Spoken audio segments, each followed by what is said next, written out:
31 2005 India और श्रीलंका के बीच 7 मैचों की वनडे सीरीज का तीसरा मैच खेला जाने वाला था। टीम इंडिया पिछले दोनों मैच जीतकर इस मैच को भी जीत अपने दबदबे को बरकरार रखना चाहती थी। वहीं दिग्गजों से खचाखच भरी श्रीलंका टीम जोरदार वापसी करने को तैयार थी, लेकिन भारतीय टीम का उभरता हुआ नायाब हीरा महेंद्र सिंह धोनी श्रीलंका टीम का बीच मैदान में ही दम तोड़ देते हैं। कैसे धोनी दर्द के बावजूद भी श्रीलंका को दर्द का आभास कराते हैं। आज जयपुर के इस मैदान में हमें धोनी का कोहराम देखने को मिलता है। वह विकेटकीपर बल्लेबाज के रूप में उच्चतम ओडीआई स्कोर दर्ज कर इतिहास रचने वाले थे, तो वहीं श्रीलंका वापसी करने के लिए व्याकुल थी। नमस्कार दोस्तों, स्वागत है आपका हमारे official YouTube channel cricket documentary में। जब मैच शुरू हुआ तो श्रीलंका ने टॉस जीतकर पहले बल्लेबाजी करते हुए भारत के सामने एक बड़ा टारगेट रखना चाहती थी।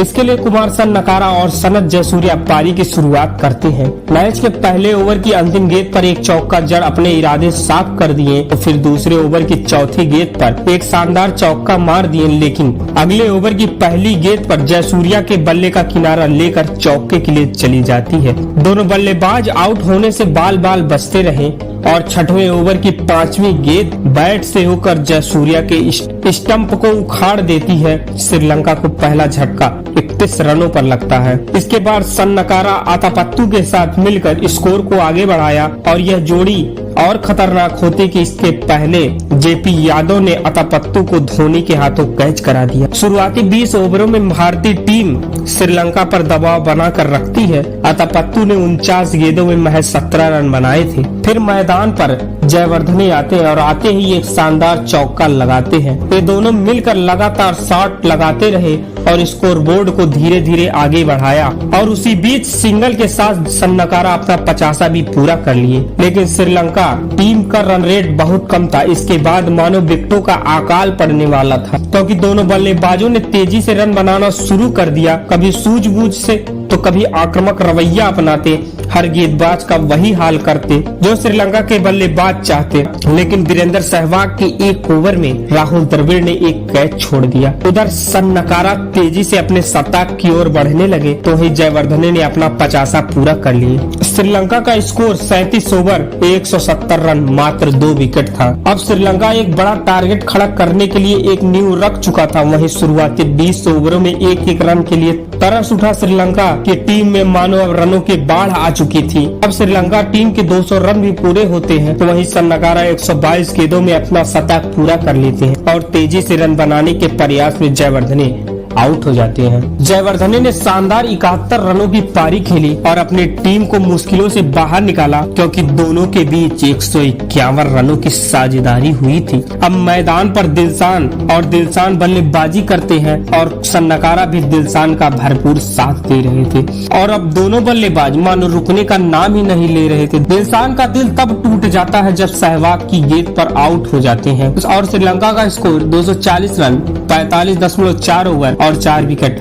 ऐसा लग रहा था कि भारतीय गेंदबाजों ने मैच में अपनी वापसी कर ली है। उसके बाद जो हुआ मानो मैदान शांत हो गया, क्योंकि मारूस मैदान पर आते हैं और आते ही चौकों छक्कों की छड़ी लगा देते हैं। फिर सामने कोई गेंदबाज हो, हाल वही होता जो श्रीलंका के बल्लेबाज चाहते। इरफान की एक ओवर में लगातार चौकों की बरसात कर दिए और देखते ही देखते श्रीलंका का स्कोर 49 ओवर में 282 रन हो गया था और मात्र 4 विकेट गंवाया था। और अभी लास्ट ओवर बाकी था, जिसके पहली ही गेंद पर मारूस एक छक्का लगा देते हैं और लास्ट बॉल पर संगकारा एक शानदार चौका लगा अपने टीम के रनों को 300 के करीब पहुंचा देते हैं। संगकारा ने नाबाद 138 रन बनाए और मारूस ने मात्र 16 गेंदों में 33 रनों की तेज तरार ताबड़तोड़ पारी खेली। अब श्रीलंका टीम एक विशाल टारगेट खड़ा कर चुकी थी। यह बात 2005 की थी, जब 250 रनों का स्कोर भी चेज कर पाना बहुत मुश्किल था। अब भारत को यह मैच जीतने के लिए 299 रनों की जरूरत होती है और इसके लिए एक बेहतरीन शुरुआत की जरूरत थी, जिसके लिए भारत की तरफ से सचिन और सहवाग की पारी शुरुआत करने मैदान पर आते हैं। जब इंडावास की पहली ही गेंद पर सहवाग अपने अंदाज में बाउंड्री के लिए भेज देते हैं, पूरा स्टेडियम खुशी से झूम उठा। फिर सचिन तेंदुलकर ने 2 रन ले अपना खाता भी खोला, लेकिन उसी ओवर की 5वीं गेंद पर विकेटकीपर सन्नाकारा को कैच थमा वापस पवेलियन चल दिए। श्रीलंका जश्न मना रही थी, मानो वह मैच जीत लिया, क्योंकि यह सचिन तेंदुलकर का विकेट था, जिनके आउट होने का मतलब टीम इंडिया की हार हो जाती थी। सामने वाली टीम का जोश दोगुना हो जाता था। फिर MS धोनी मैदान पर आते हैं और उसी चांडाबाज को एक गगनचुंबी छक्का लगा देते हैं। धोनी को सचिन के आउट होने का कोई भी गम न था, क्योंकि चांडाबाज को 5वें ओवर में एक और चौका लगाते हैं। धोनी बेखौफ अंदाज में बल्लेबाजी कर रहे थे। उस दिन उन्हें सिंगल से ज्यादा छक्कों पर विश्वास था। उसके बाद 7वां ओवर लेकर आए मारूफ को सहवाग ने एक शानदार चौका लगाया। फिर मैदान पर ओ हुआ, जिसकी कल्पना शायद किसी ने नहीं की थी। उसके बाद महेंद्र सिंह धोनी ने बहुत लंबा छक्का लगाते हैं, जिसे देख पूरा स्टेडियम खुशियां मनाने लगता है, क्योंकि सचिन तेंदुलकर अभी अभी आउट हुए थे और धोनी ऐसी बेखौफ बल्लेबाजी कर रहे हैं। धोनी नाम का यह तूफान तबाही बनकर अब श्रीलंकाई गेंदबाजों पर टूट पड़ा। अपना कॉन्फिडेंस खो चुकी टीम इंडिया फिर से एकदम उजागिर हो चुकी। यह धोनी का मास्टर स्ट्रोक देख श्रीलंका टीम सदमे में आ गई और आत्मविश्वास से सराबोर माही का बेखौफ खेल श्रीलंकाई गेंदबाजों को उनकी लाइन और लेंथ से भटका रहा था। यह देख श्रीलंका गेंदबाजों को विश्वास नहीं हो रहा था कि हमने सचिन तेंदुलकर का विकेट ले लिया है।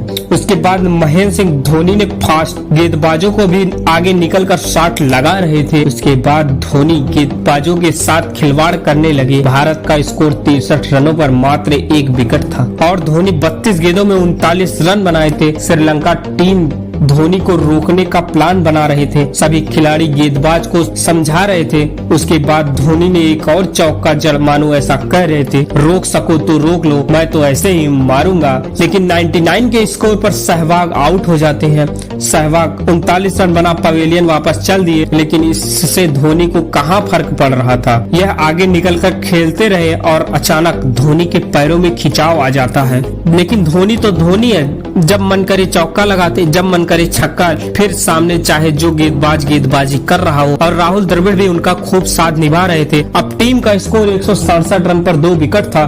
महेंद्र सिंह धोनी 99 पर होते हैं और इस चौके के साथ मात्र 85 गेंदों में अपना शतक पूरा कर लेते हैं। इसके बाद एक ऐसा सेलिब्रेशन किया जो लोगों के दिलों में युगों युगों तक जिंदा रहता है। महेंद्र सिंह धोनी ने मात्र 85 गेंदों में 100 रनों की धुआंधार पारी खेली और T20 के अस्तित्व को फिर से जिंदा कर दिया और वो वनडे मैच तहस नहस कर दिया। श्रीलंका को राहुल द्रविड़ के रूप में एक और विकेट मिलता है। अब टीम का स्कोर 185 रनों पर 3 विकेट था। अब भारत को 21.4 ओवर में 114 रनों की जरूरत होती है, लेकिन आज धोनी का यह अंदाज निराला था। वह हर गेंद को छक्कों में डील कर रहे थे। श्रीलंका टीम सचिन सहवाग के लिए प्लान बनाकर आई थी, लेकिन महेंद्र सिंह धोनी श्रीलंका के लिए आउट ऑफ सिलेबस होकर मैदान पर आ जाते हैं। धोनी को दर्द हो रहा था, उसके बाद भी वह छक्के पर छक्का लगा रहे थे। खड़े होकर गेंद को स्टेडियम के पार पहुंचा रहे थे। धोनी का दर्द इतना बढ़ गया कि वीरेंद्र सहवाग को रनर के रूप में मैदान पर आना पड़ा। युवराज ने एक लेग साइड पर चौका लगाए, फिर धोनी आउट होने से बाल बाल बचे और इसी बीच धोनी 150 रनों का भी आंकड़ा पूरा कर लेते हैं। लेकिन युवराज दिलशान की गेंद पर 18 रन बनाकर आउट हो जाते हैं। अब टीम का स्कोर 250 रनों पर 4 विकेट हो चुका था।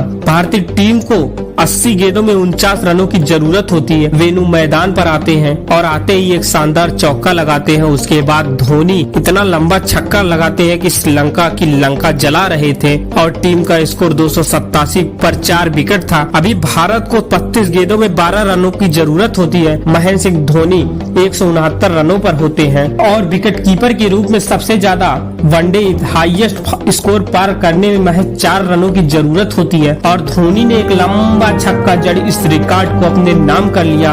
इससे पहले यह रिकॉर्ड ऑस्ट्रेलिया के गिलक्रिस्ट के नाम था, जो 172 रन बनाए थे और धोनी ने एक छक्का लगा इस रिकॉर्ड को भी ध्वस्त कर दिए। उसके बाद एक और छक्का लगा, 23 गेंद शेष रहते अपने टीम को इस मैच को जितवा दिया। महेंद्र सिंह धोनी ने इस मैच में 10 छक्के लगाए थे, जो कि एक वर्ल्ड रिकॉर्ड था। महेंद्र सिंह धोनी ने मात्र 145 गेंदों में 183 रनों की धमाकेदार पारी खेली, जिसे आज तक भारतीय फैन नहीं भूल पाए। उम्मीद करते आपको यह मैच स्टोरी, मैच डॉक्यूमेंट्री हमारे नए अंदाज में पसंद आ रही हो, तो सब्सक्राइब करके रखें हमारे official YouTube channel cricket documentary को, क्योंकि यहाँ ऐसी इंटरेस्टिंग वीडियो आती रहती है। मिलते हैं अगले वीडियो में।